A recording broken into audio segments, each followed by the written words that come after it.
y aclaro que me refiero a mis discursos, no a los de los demás presidentes, que sin duda alguna eran mucho más estimulantes y divertidos que los míos. No olvidemos que el euro estuvo a punto de desaparecer o de ser cosa de unos pocos, entre los cuales no nos encontrábamos nosotros. Hay dirigentes que se comportan como si tuvieran una mayoría absoluta, que están lejos de tener. Y hay mandatarios que logran limpiamente una mayoría absoluta y aún así buscan el acuerdo como si no lo tuvieran.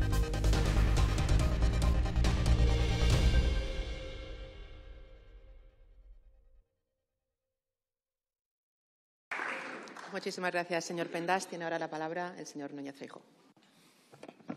Muchas gracias. Buenas noches a todos. Señora presidenta del Congreso, señor presidente Rajoy, señor letrado, señores y señoras presidenta del Congreso y del Senado, señoras y señores exministros de distintos gobiernos de España, diputados, senadores, autoridades, amigos y amigas. Quisiera empezar felicitando a la presidenta del Congreso porque hace mucho tiempo que no está tan bien rodeada como esta noche. Y después de esta felicitación sincera, decirle que es un placer para mí participar en este homenaje. ¿Por qué? Primero, porque estamos ante una persona que ha tenido el alto honor al que puede aspirar un español, que es ser presidente del Gobierno de España. Segundo, porque ha sido presidente de mi partido durante mucho tiempo. Tercero, en consecuencia, porque he tenido la posibilidad de trabajar con él también durante mucho tiempo. Y, por último, porque después de tanto tiempo tengo la posibilidad de seguir llamándole amigo.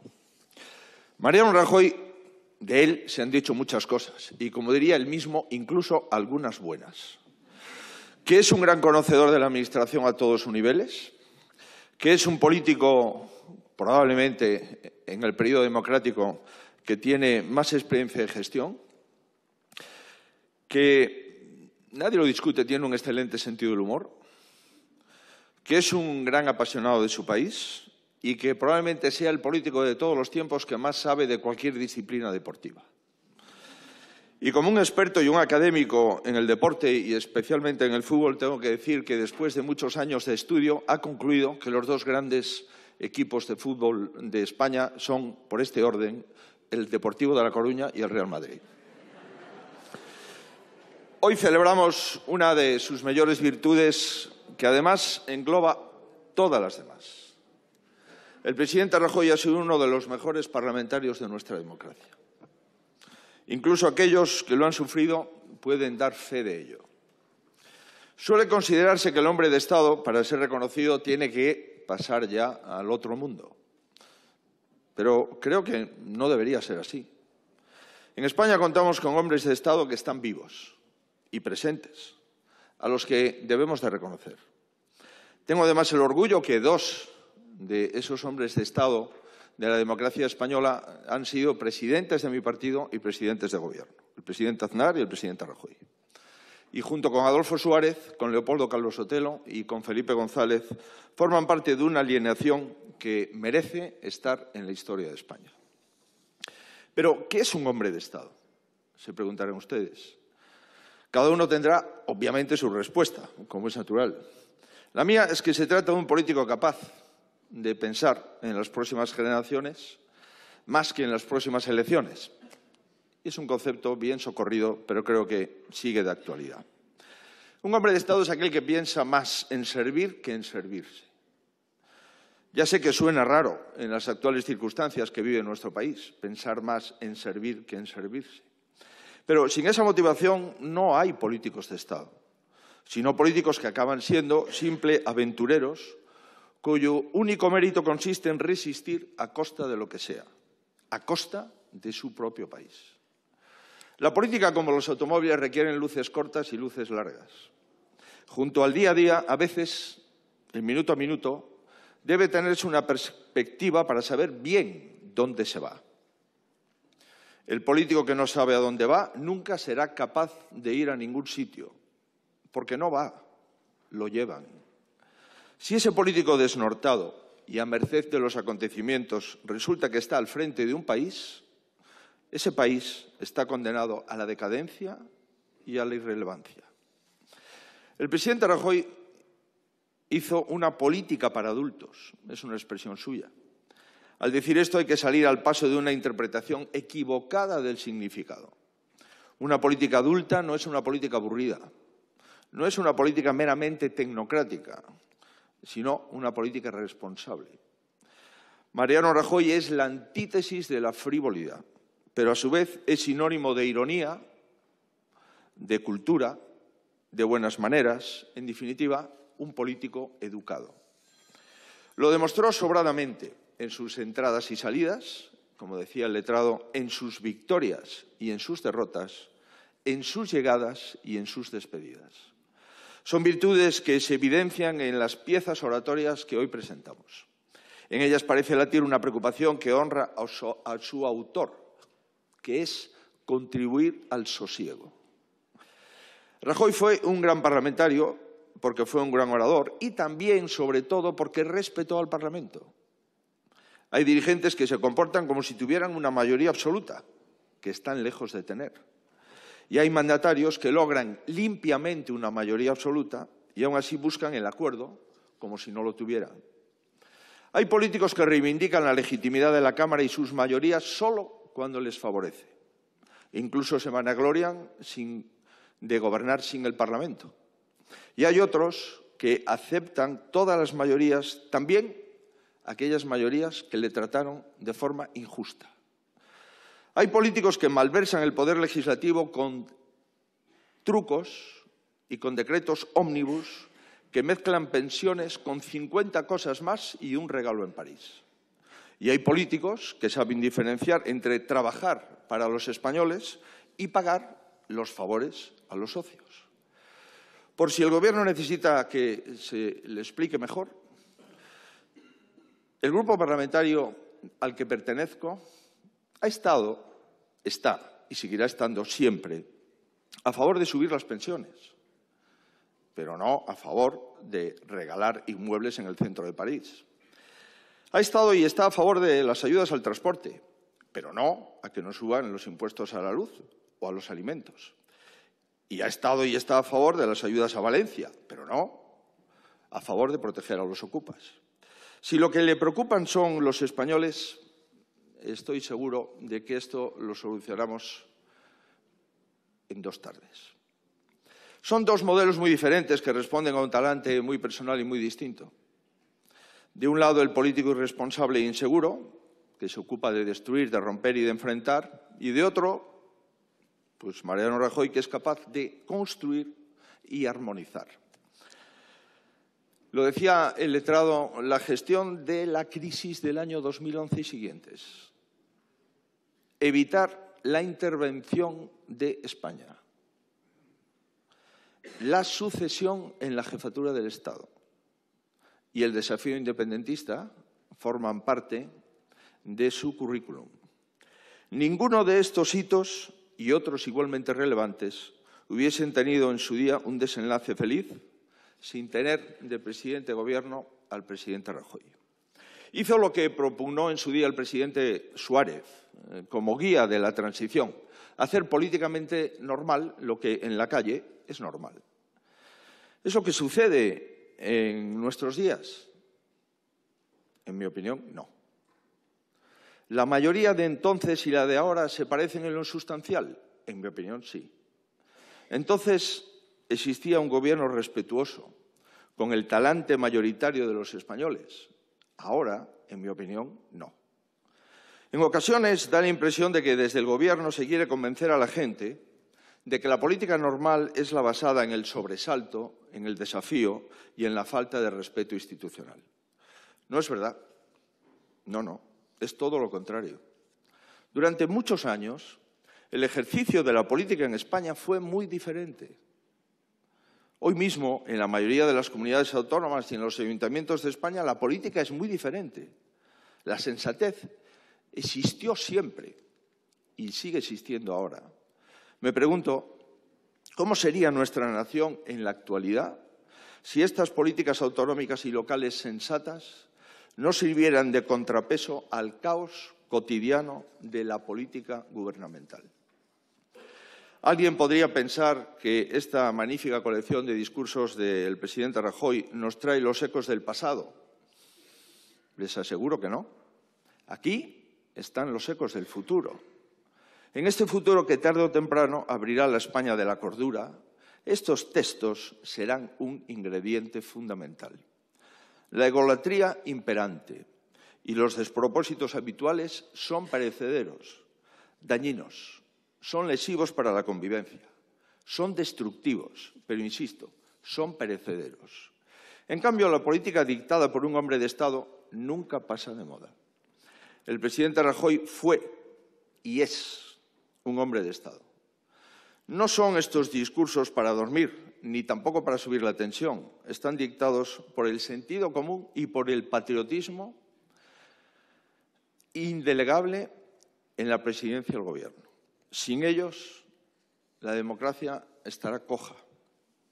Dice, y acabo, la excanciller Angela Merkel en sus memorias que la política no es una cosa de brujería. La política la hacen las personas, con sus inclinaciones, con sus experiencias, con sus vanidades, con sus debilidades, con sus deseos, con sus fortalezas, con sus sueños, con sus convicciones, con sus valores y con sus intereses. Así es. En ocasiones los países tienen la suerte de contar con personas como el presidente Rajoy. Nada más y muchas gracias. Muchas gracias. Bueno, gracias por aguantar mi opinión. Yo soy muy educada.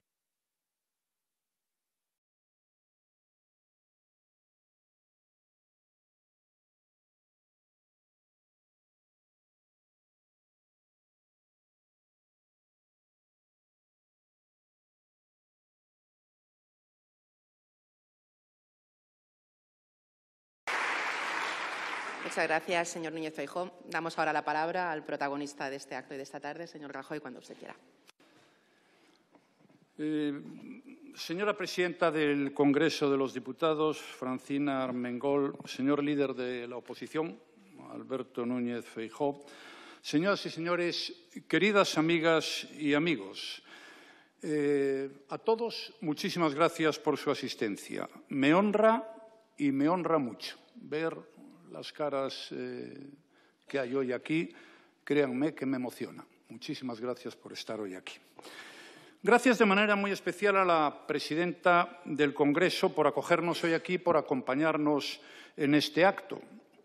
Yo procuraré portarme bien, pero si digo alguna inconveniencia, aceptaré ser llamado al orden. En cualquier caso, le pediría un mínimo de indulgencias, que llevo mucho tiempo sin hablar y entonces tengo ganas de decir cosas. No he entrado aquí desde hace muchos años.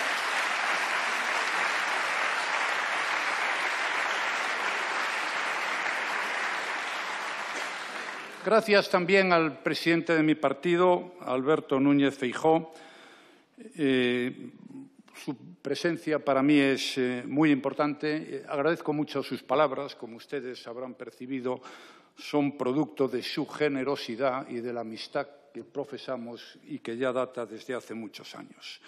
Muchísimas gracias. Como saben ustedes y como sabe él, me tienen a su disposición, lo cual no quiere decir que vaya a pedir ningún puesto.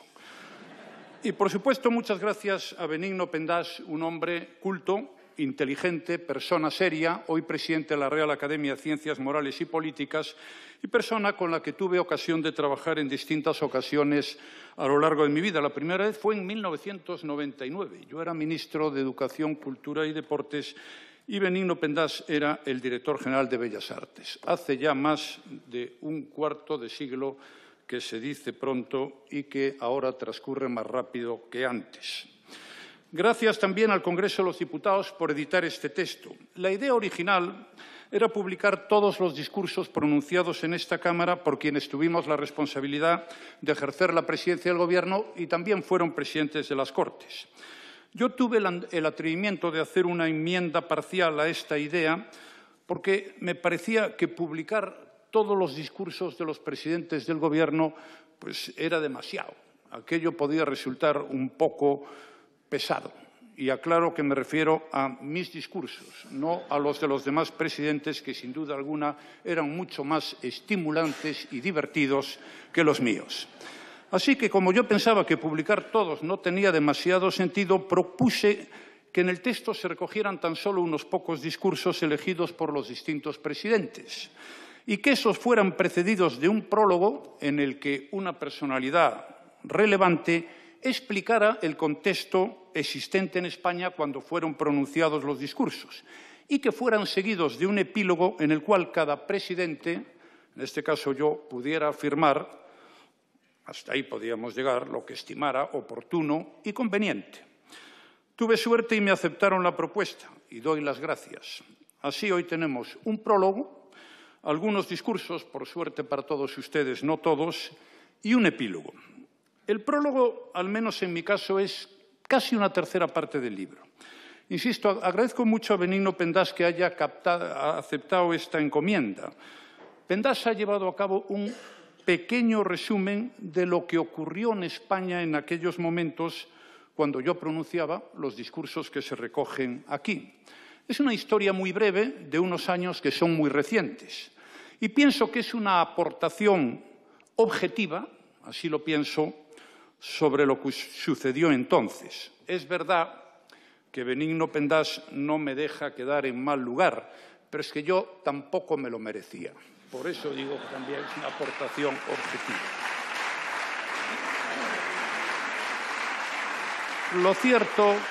Lo cierto es que al hilo de mis discursos ha hecho una contribución que a mí me parece muy relevante sobre lo que ocurrió en España en aquellos años.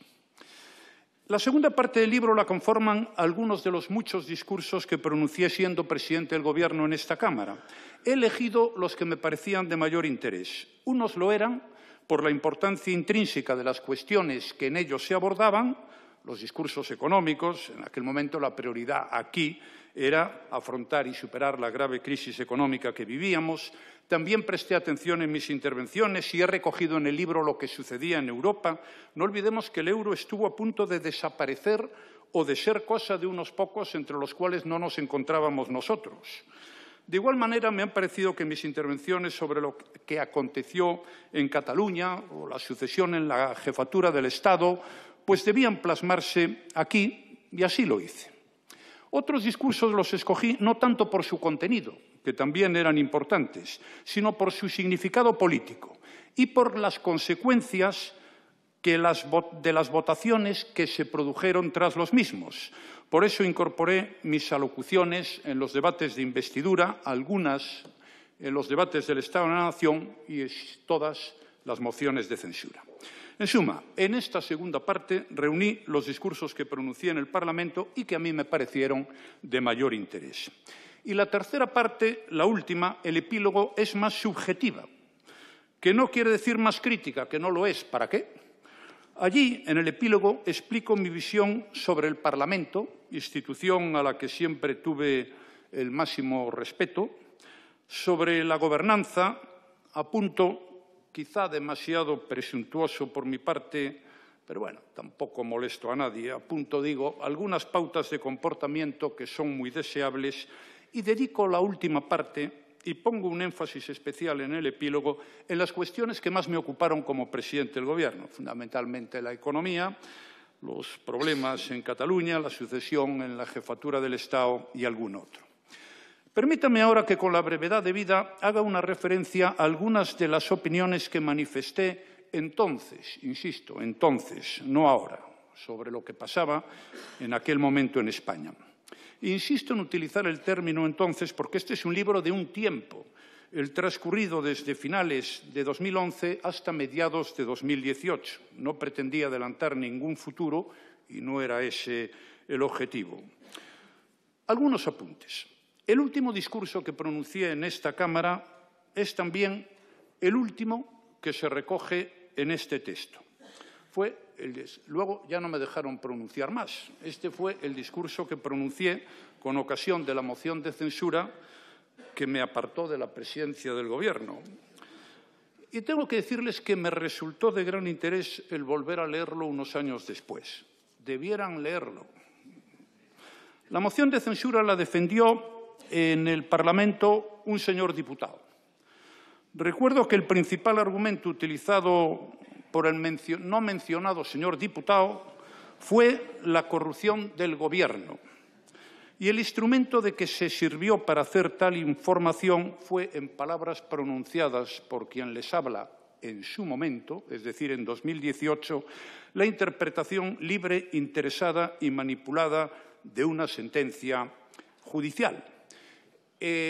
Más tarde fue desautorizada por el Tribunal Supremo, pero sobre este asunto no hablo porque yo me he quedado en 2018. Pero sí les voy a recordar lo que dije entonces. No existe una línea en esos 1.600 folios donde figure una condena penal al Gobierno de España. La sentencia no ha condenado a ningún miembro del Gobierno al que ustedes censuran, a ninguno. ¿Cómo iba a hacerlo si ni siquiera fueron juzgados? Más adelante, dirigiéndome a quien defendió la moción, el no mencionado señor diputado, utilizando el argumento de la corrupción, le dije, ¿acaso el Partido Socialista, árbitro de la limpieza de esta moción de censura, está limpio? Y terminé afirmando, es textual también, para venir a dar lecciones hay que estar en condiciones de darlas, si no, mejor callarse. Llevo aplicándome esta máxima casi desde que nací.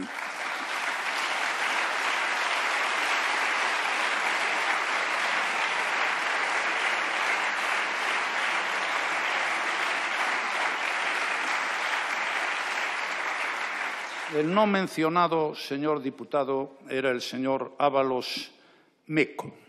Así se escribe la historia.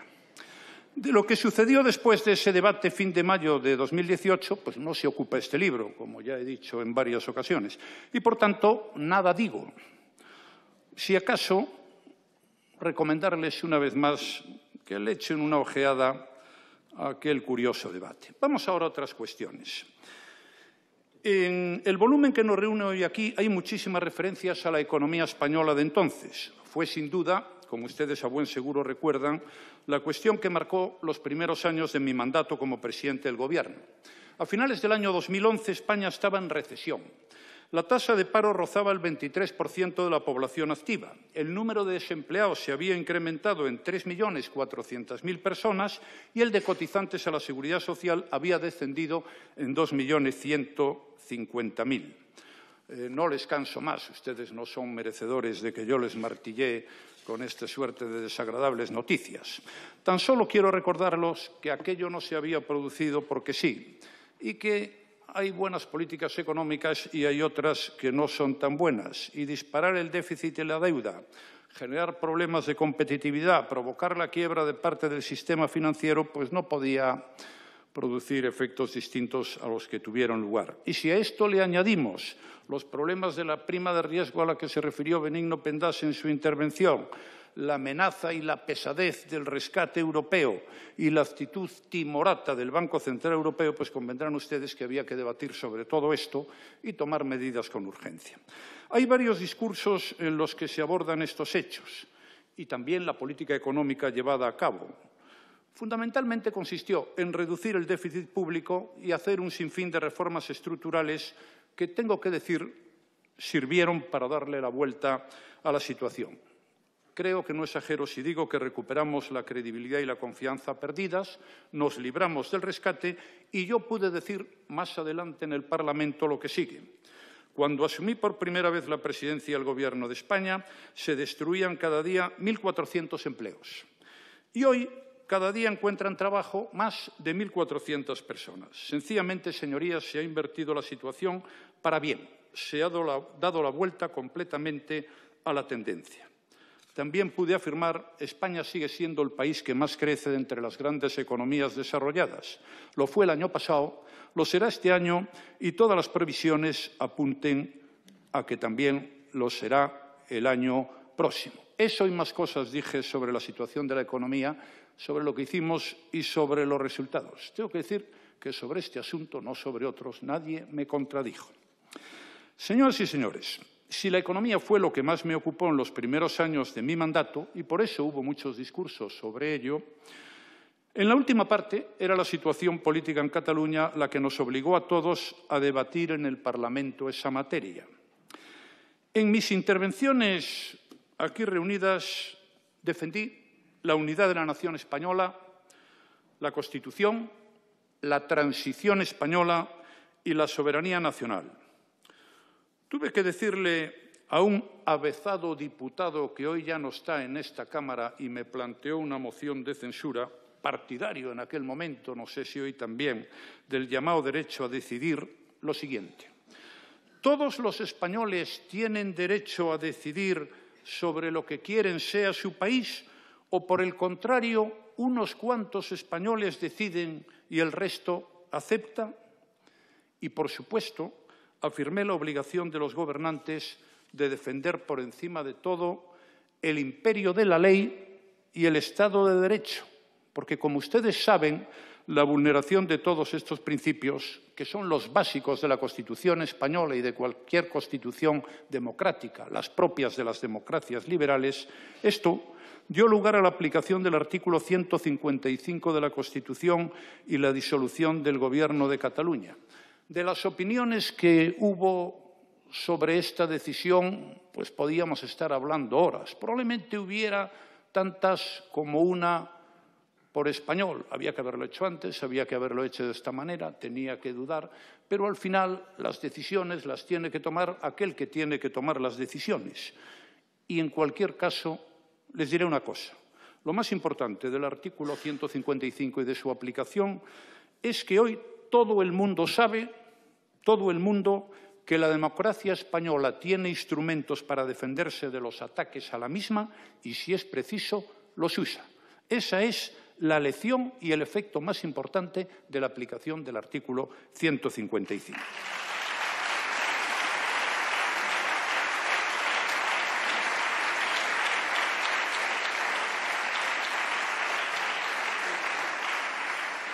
Señoras y señores, como ustedes saben, pues durante mi mandato he tenido la oportunidad de dirigirme al Parlamento para tratar otras cuestiones. No quiero cansarles. Tan solo recordar una intervención con ocasión en la sucesión en la jefatura del Estado. Fue una operación que se cerró en un santiamén, en muy pocos días, y no era un asunto fácil. Y demostró que en España la Constitución y las instituciones funcionan. Y también demostró que el consenso en los grandes temas entre los dos grandes partidos nacionales es una necesidad nacional. De esto diré luego algunas palabras. Ahora, porque empiezo ya con los apuntes finales. En todas mis comparecencias en el Parlamento, en todas, defendí algunas cosas en las que siempre he creído. Primero, la igualdad entre los españoles, en derechos, deberes y oportunidades, principio básico de cualquier democracia que se precie, uno de los pilares fundamentales de nuestra Constitución y de todas las constituciones de las democracias liberales. Conviene tenerlo en cuenta, la igualdad de los españoles. En segundo lugar, insistí en muchas ocasiones en lo negativo que era jugar a dividir a los españoles. Al diputado que estaba y ya no está, le dije: no se puede marcar el terreno con raya roja para dividir a los ciudadanos en buenos y malos, nosotros y ellos, los que merecen tu apoyo y los que merecen tu condena, los que se pliegan a sus estrategias y los que no lo hacen. Así lo afirmé yo hace muchos años, antes de 2018. En tercer lugar, siempre he insistido en la necesidad de los grandes consensos nacionales. A fin de cuentas, ha dado muy buen resultado a lo largo de la etapa democrática reciente. Hemos aprobado con grandes consensos la Constitución, el ingreso en la Unión Europea, el euro, la política exterior, la de defensa, prácticamente todos los estatutos. Los problemas empezaron con el Estatuto catalán cuando se quiso dejar fuera al Partido Popular. Incluso en mi etapa, con mayoría y sin ella, pues pactamos la sucesión en la jefatura del Estado, pactamos la política europea, la política exterior, la aplicación del artículo 155, y no crean que costó poco tiempo. Pensé entonces, lo que digo hoy ya no lo voy a explicar aquí, que no se puede dejar fuera de las grandes cuestiones nacionales a la mitad de un país, y mucho menos acordarlas con minorías radicales, porque esas minorías radicales están a otras cosas y buscan otros objetivos distintos que el bienestar general de los españoles.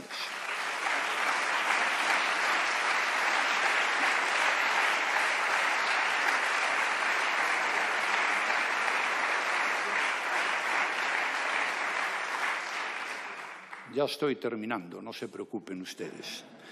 Pero hay algo que quiero contarles, aunque lo conozcan, pero no se ha comentado lo suficiente. Yo fui presidente del Gobierno durante casi 7 años, con mayoría y sin mayoría. 7 años, 7 presupuestos aprobados. Nunca faltaron los presupuestos, como en todas las democracias.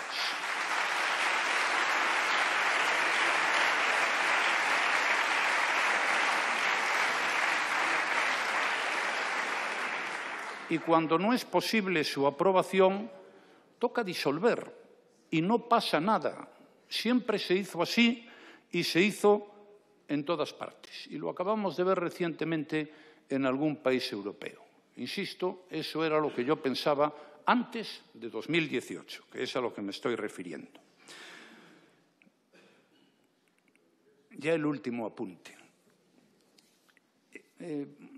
La democracia no consiste solo en votar. La democracia es votar. Se elige un Parlamento y la mayoría de ese Parlamento elige presidente del Gobierno a quien estime oportuno y conveniente. Pero la democracia son más cosas. La democracia son derechos y libertades individuales. Es tener contención. A veces uno puede tener mayoría para tomar una decisión, pero tiene que tener también la inteligencia y la finura para saber que, aun teniendo mayoría, no debe tomar esa decisión. Contención democrática.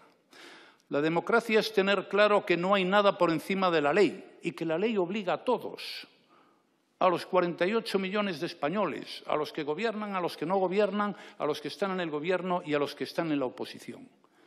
La democracia es la división de poderes. Uno de los principios básicos de la democracia.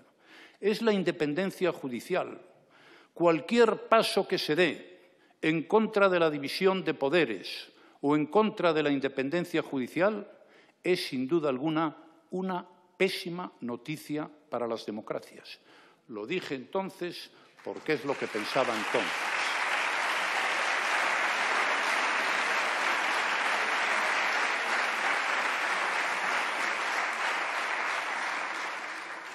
Y ahora sí que acabo. En el epílogo hago algunas reflexiones sobre el Parlamento, no sobre el actual, sobre el Parlamento de entonces, y hablo de cómo preparaba yo los discursos y cómo afrontaba las réplicas. No voy ahora a contarles esa historia para no aburrirles, pero yo haría una recomendación. Lo más importante cuando uno tiene que pronunciar un discurso es saber de qué habla y lo que quiere decir. Todo lo demás son grandes expresos europeos, créanme.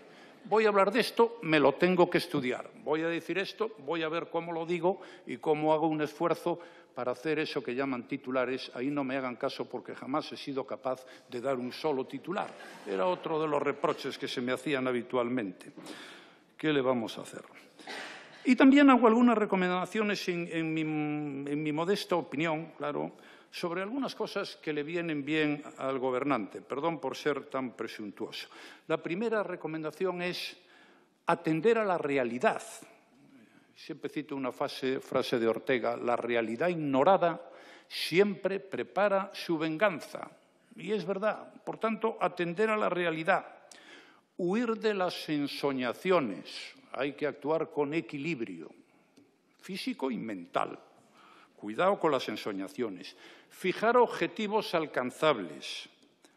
Y, sobre todo, tener claras y no distraerse las prioridades y los tiempos. Y no debatir sobre tonterías, aunque sean portada de algún medio de comunicación. En España es imposible porque ningún medio de comunicación ha puesto ninguna tontería nunca en la portada, pero en algunos sitios sí se da esto. Y, por tanto, prioridades y tiempos. Y, por supuesto, un buen plan de gobierno y un equipo solvente. Yo, permítame, y ya no presumo de más nada, he estado muy a gusto con el equipo que me acompañó en el Gobierno y también en el Parlamento, y puedo decir que el mío era un Gobierno solvente. Señoras y señores, muchísimas gracias. Muchas gracias, señora presidenta.